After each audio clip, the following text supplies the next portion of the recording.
There's a massive energy at the center of our universe. And this is the energy that Ra as a consciousness is tied to in some way. And I could feel the power in the shift within myself personally that happened with this encounter. It's along the lines of acknowledging and realizing your true potential as a creator. It was of masculine energy, and it felt like the ultimate deep understanding of our creative power, that creative force of the universe. Almost like meeting a master manifester, if that makes sense. Able to bridge that divide between desire, and I could feel in that moment everything shifted.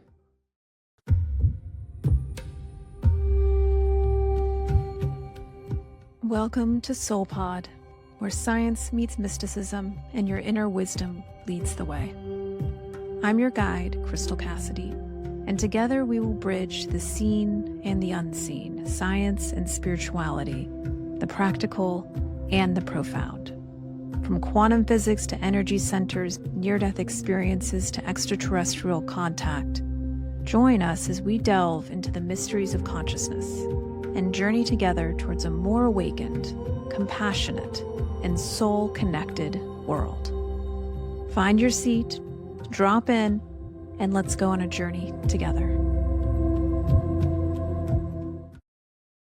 Welcome back, light beings. I'm so happy to be in conversation with you. And today we're going to talk about sacred sites as a whole. I've gotten some questions around how to, and if we need to, work with energies on different areas of the planet. And to answer this question, it brings us into the world of paradox on the spiritual journey, which the deeper you go into your journey, the more you discover that two things can be true that seem to contradict one another. So I'm going to talk a little bit about that in my personal experience in Egypt at the King's Chamber and Luxor Temple. The reason that I'm sharing with you my personal experiences is because I found when I was learning from teachers, one of the things that I really wanted to know was their personal experience. And a lot of times we share from a place where we think that we have a complete understanding, and we don't share until we have that understanding. But I think there's value in sharing along the way. And the personal experience it's the journey. It's the most exciting part as you have an experience that's transformational and you start to integrate it. And a lot of times, the more that I speak about these experiences, the more that I find that it tends to click into place. And so that's why I share my own personal journey with you. And I hope that it's helpful on your awakening journey. Now, before I get into that conversation, we have a retreat coming up in Joshua Tree, and we have a few spots left. April 23rd to 27th, I believe. You can find out more on our website, soulpodapp.com. And if this calls to you and this type of exploration of consciousness and awakening is important for you and you're prioritizing it in 2026, join us. We'll be out in the desert. We will be doing deep work, Kriya, meditation, healing experiences, and contact experiences. The theme of this retreat is contact with your highest self and contact with interdimensionals. And so I can already feel this is going to be a very powerful experience. So if it sparks something inside of you, check it out. Feel free to email us with any questions. All right, so ancient Egypt, sacred sites in general. So there's a lot of pomp and circumstance that can come around visiting certain areas of the world that are said to hold energy. This is where pilgrimages come from. This is where devotional deep dives and retreats come from. As with anything on the spiritual journey, I think we have a temptation, it's a natural human temptation, to try and put things into certain boxes. This is good, this is not good. Speaking about love and light is good,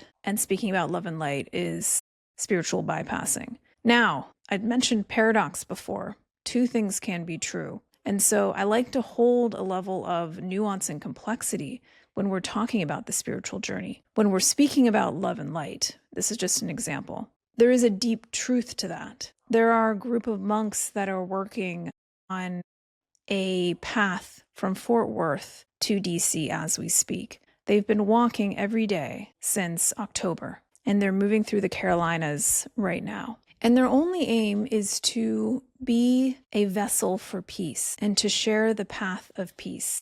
Now, that has been interpreted by many people on this path to be advocating for something other than what they're saying their mission is. For example, to bring people into Buddhism or to confront Christianity. And it's been so interesting watching this unfold because they keep on coming back to their message that we're here walking for peace.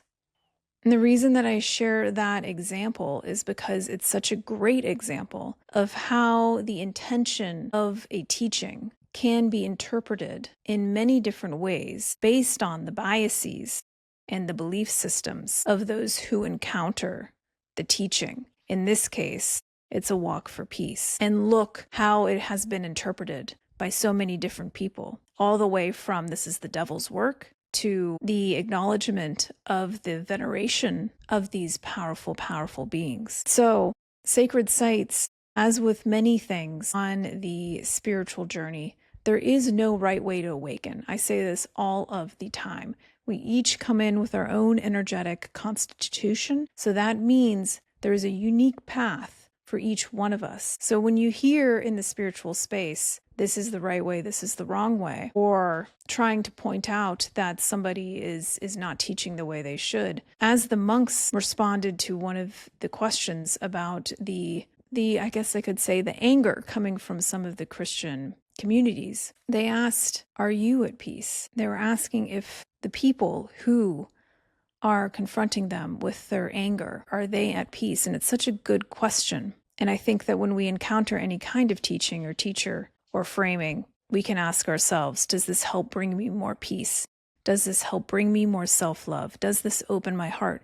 If no, for you, then maybe that's not the direction to move in. So ultimately, your own compass, which is your heart, is the best directional gauge that you can have. So when it comes to sacred sites, if there's no one way to awaken, then two things must be true. One is you can awaken visiting these sacred sites, and it can be a very powerful part of your journey. The other is that you do not need to go anywhere to awaken. And even, I would take that one step further, to interact with these sacred sites' energy. Now, what are sacred site energy? Whether you go to Stonehenge or other sites, Newgrange, as I've visited, I've had many profound experiences in those places. I've also experienced the energy of those places not being literally there. What do I mean by that? Before I went to Egypt, I was already having communication with these temples, with the energy of the temples. It was coming online without me having even stepped into the country. Now, why is that? One reason is if you think of energies as these kind of consolidated areas of consciousness, and when I say area, I don't necessarily mean in space and time. It's like pockets of possibility in the great wave function of the universe.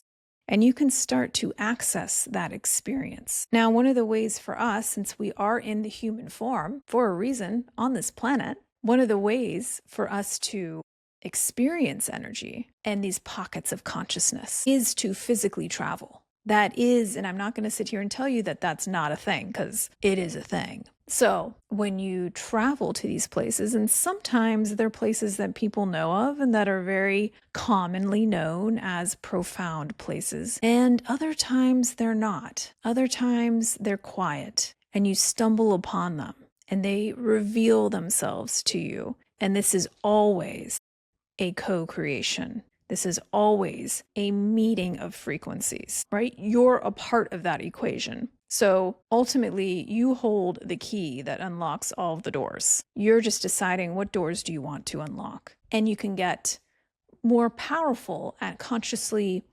choosing those doors through the practices of meditation. Now, do you need to meditate to awaken? This is an even broader question, and this conversation brings me there for some reason.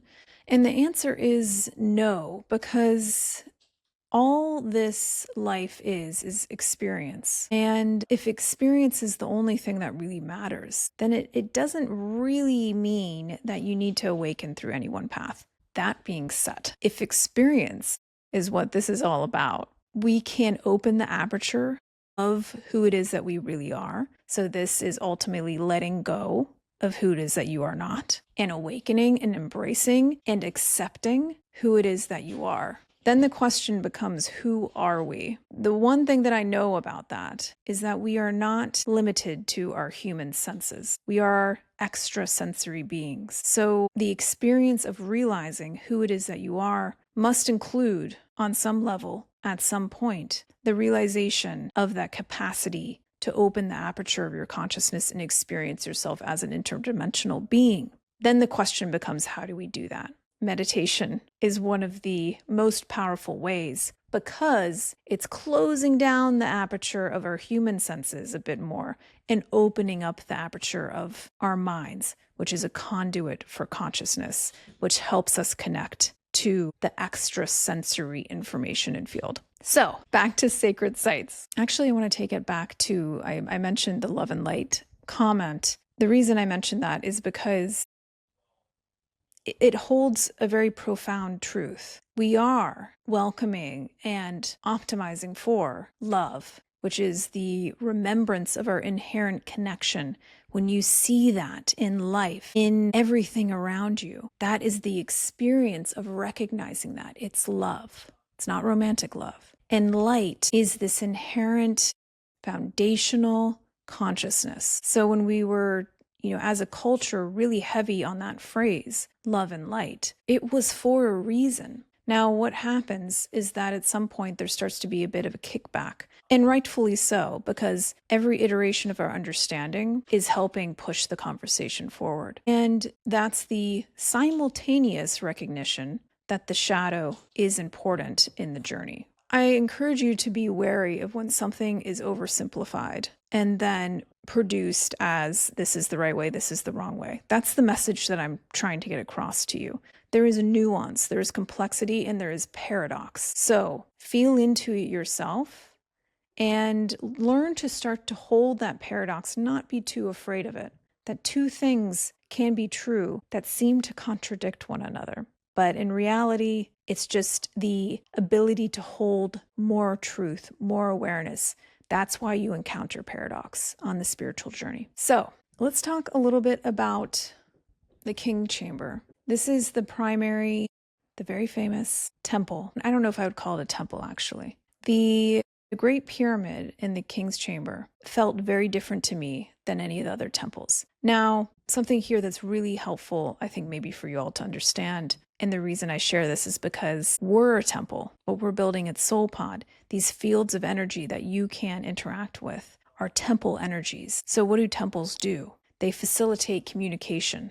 This is communication within and without. This is inner communication, making the connection more conscious between you, the self, the ego, and your higher self. Communication beyond that, between you and the field as a whole, between you and interdimensional beings, between you and all that is. Temples help you hold and understand and expand and integrate this great communication, to understand and be able to communicate throughout dimensions, beyond time, with yourself, beyond space and time.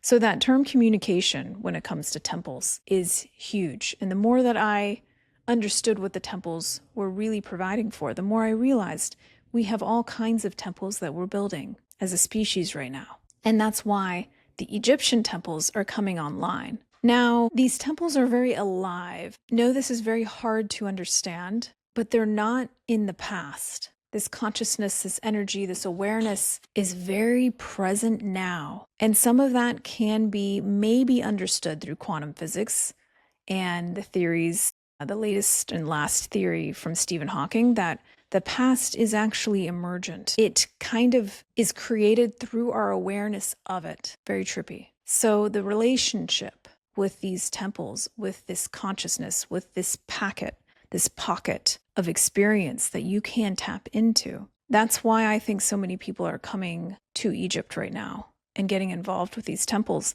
that, quite frankly, had not been on my radar until like the last 2 years. And then very, very deeply, that relationship came online. And this relationship, by the way, for sacred sites can be anywhere. It's not limited to Egypt. Again, it's just sometimes more easily accessible through the human vessel when we physically go there. It's a little less dense for us to connect into that pocket, that pool of energy. Again, it's not the only way to do that. So the temples allow for communication. They allow for healing. And certain temples are more prepared to be tools for different areas. But healing is not just physical. It's beyond lifetimes. It's interdimensional. It's emotional, spiritual. It also allows for travel. Certain temples, I truly believe this, take it or leave it, but I believe that they were spaces and places that would help you learn how to travel through consciousness and through your astral body, maybe ultimately even through the entire physical, astral, spiritual body, and potentially to other star systems. The other thing that these temples enabled is energy distribution. So energy generation and then energy distribution integration between the physical and the non-physical. So all kinds of technologies associated with that. I also think these temples were relational. This is similar to the communication concept that I just talked about. Learning to build relationships with self, higher self, different layers of yourself across space and time, as well as relationships with the galactic beings, with our cosmic brother and sisters. I think these were hubs for building that type of relationship in a very safe container. Now, there's so many theories about the Great Pyramid, and I'm not going to get into all of them here. I'm just going to share with you my own personal experience. I also I wouldn't say I had high expectations going into the Great Pyramid, because I have found in the past that certain sites, even certain temples that I had kind of high expectations for, maybe didn't materialize. And so I went into it with as much of a clean slate of judgment as I could. Now, when we were there, it was a private visit, late at night, and you enter this cavern, is what it really feels like. And then this smaller corridor that's going up at like a 45-degree angle with little slats for steps so that you don't fall down. And so you're hunched over climbing into that chamber, and it's hot. There's no airflow. So it's a little intense. You get to this next big opening, and then the room kind of opens up. The design of the Great Pyramid felt, like I mentioned, very different from the temples. I immediately could sense it. It did not serve the same purpose as all of the other temples that we had been to.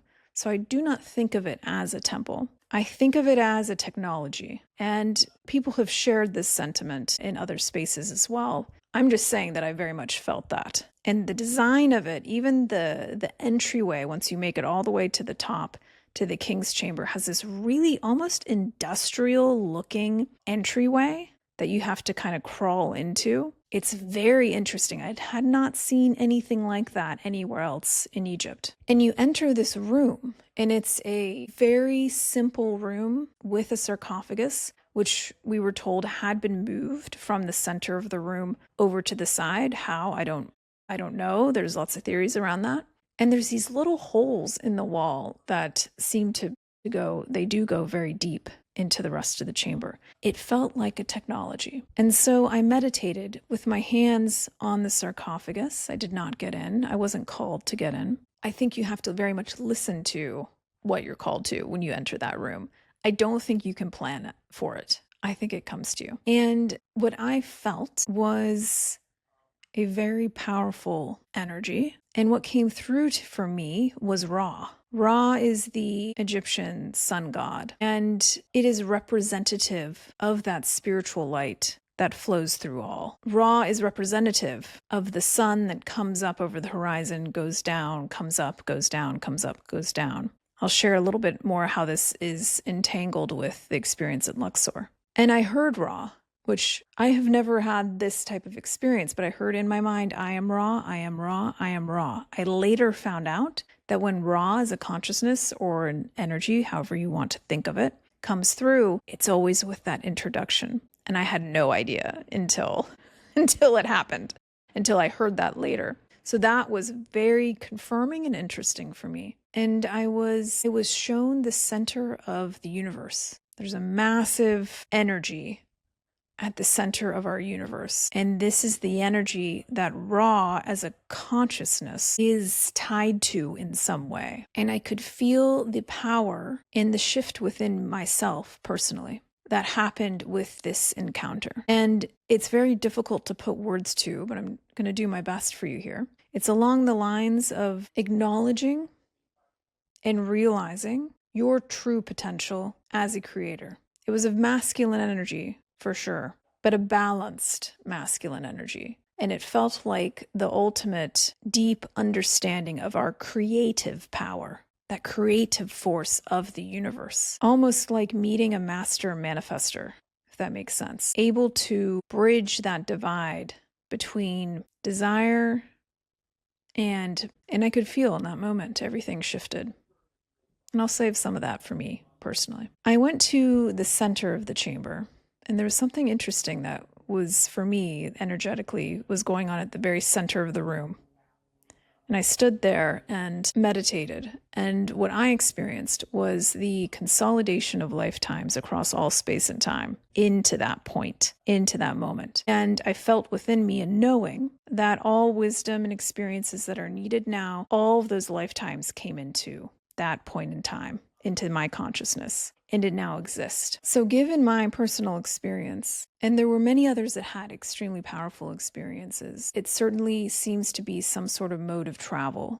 The veil is very thin, as they say. But I really think my hypothesis is that it is a technology to bridge lifetimes. It can help, and I think there's more to it than that even, but my sense is that the technology would enable you to access all of yourself across all of space and time. Because the soul, if you think of it as like a three-dimensional sphere, has varying levels of focus, of consolidation, of differentiation. And my experience in this lifetime as Crystal is one of those focal points. But there's many others that are all happening now. Everything is happening now. It's already happened. Your awakening, your realizations, everything's already happened. Right? That's also a tricky thing for our human minds to understand, is that it's already done, right? It's already done. You're just experiencing one point in the doneness. And so I think something about the pyramid allows you to expand the aperture to be able to perceive more of yourself while still having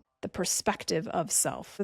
It's like one layer below full samadhi, which is the sense of I-ness disappears and there is no I. It's not just ego death. It's the relationship to the experience. There is no more experiencer. So I believe there's something around that the Great Pyramid enabled. I really do believe it is a spiritual technology. And spiritual is not even, it's a interdimensional technology is probably the better word. So take it or leave it. But we can also access these energies, as I have been accessing since I've been back, through the channels that opened while I was there. And I can have continuous conversation with these realizations and these energies and these consciousnesses. That's what a channel is. It's just an open path to that pocket of energy. Now, Luxor and the Great Pyramid were very intertwined for me, though differently.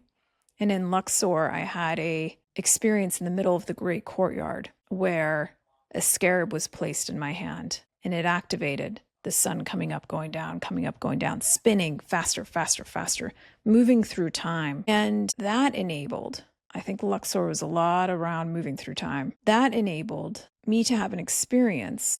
Weirdly enough, everybody had left the temple and I was behind, and it was dark at night. Both of these experiences at night. Highly recommend it. In the whole from the great corridor down the pathway of these massive, massive columns, I was walking in trance, being activated. And I could feel the energy of the temple and the consciousness of the temple that had been seated there walking with me. There was something about time that collapsed in order for that to happen, if that makes any sense. And I know that this all sounds very trippy and kind of out there and woo-woo. I realize that. The reason I'm sharing it with you is because this is an example of what you can experience when you start to release yourself from the limitations of human senses and start to move into your extra dimensional, extra human senses. You start to experience life from a more open aperture.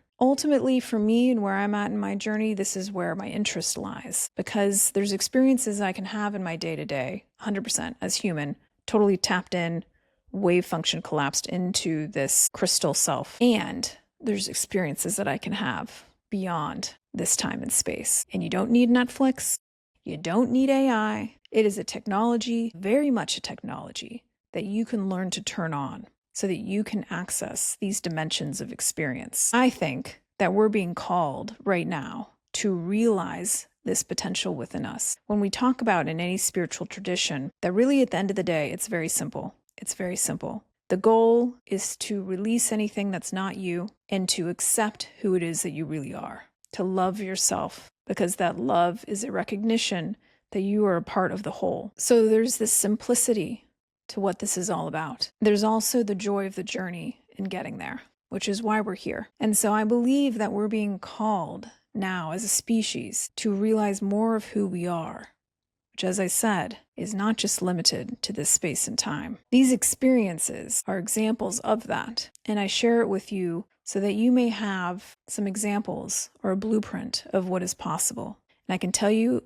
it's a ride of a lifetime. To close this series, we've done two other episodes about Egypt. I really want to close it with the reminder that these experiences that are accessible through the realization of your interdimensionality do require work on your part. That work can be done in various ways. From my experience, the best way, or I could call it maybe the most efficient way, is through meditation. But ultimately, what are you doing through meditation? You are starting to consciously shift your consciousness. Now, consciousness is already perfect. It's already highly evolved. Consciousness just is, right? It's what we're refining is our ability to access pure consciousness, the pure undifferentiated state. And the more that we can, from a gradation of relation to I, the more that we can experience these profound ways of existing. And in that experience, you learn in different ways.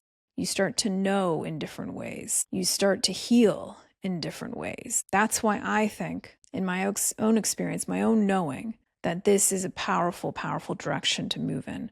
And I believe that we as a species are being called to move in this direction. And that is why we're seeing so much strife, is because we're getting so close. We're getting so close. So whenever you feel down, whenever you feel like hope is dissipating, remember that there's always a surge of pain. This applies to the physical body and healing as well. There's usually some sort of surge right before a breakthrough. And we're in that surge right now. But the breakthrough, we can see it. It's happening in each of us every day. And the biggest thing that you can do to contribute is your own awakening, your own healing, your own evolution of releasing what's not you and embracing the fullness and wholeness of who you really are. That's what I hope for you. So if you want to join us, go deeper. The SoulPod app is where I have put all of my knowledge when it comes to the practicality of daily practice through mantra, breath, philosophical exploration, contemplation. And we have a lot that's coming that I'm really excited about. We're also going to be outside of the retreat, which is really the way to go deepest with us at SoulPod. Besides the retreat and the app for daily practices, we're going to start to host monthly workshops where I'm going to bring you through Kriya. I'm going to bring you through meditation. We're going to do some future feeling, rewire some of our beliefs, start to move from belief into knowing. And I am this year, this is my commitment to you, and I'm saying it nice and loud, I'm going to start to offer channeling experiences. We'll do another episode on what channeling is, but this has come online for me in the last year, and it very much wants to be shared. And so that will be a part of our Substack space on a monthly basis. We'll be offering those workshops and the channeling experience. So check that out, SoulPod on Substack. And you can get the details to join our workshops in January for free. And I hope that this was helpful for you, light beings. I appreciate your time, your presence, your hearts. And until next time.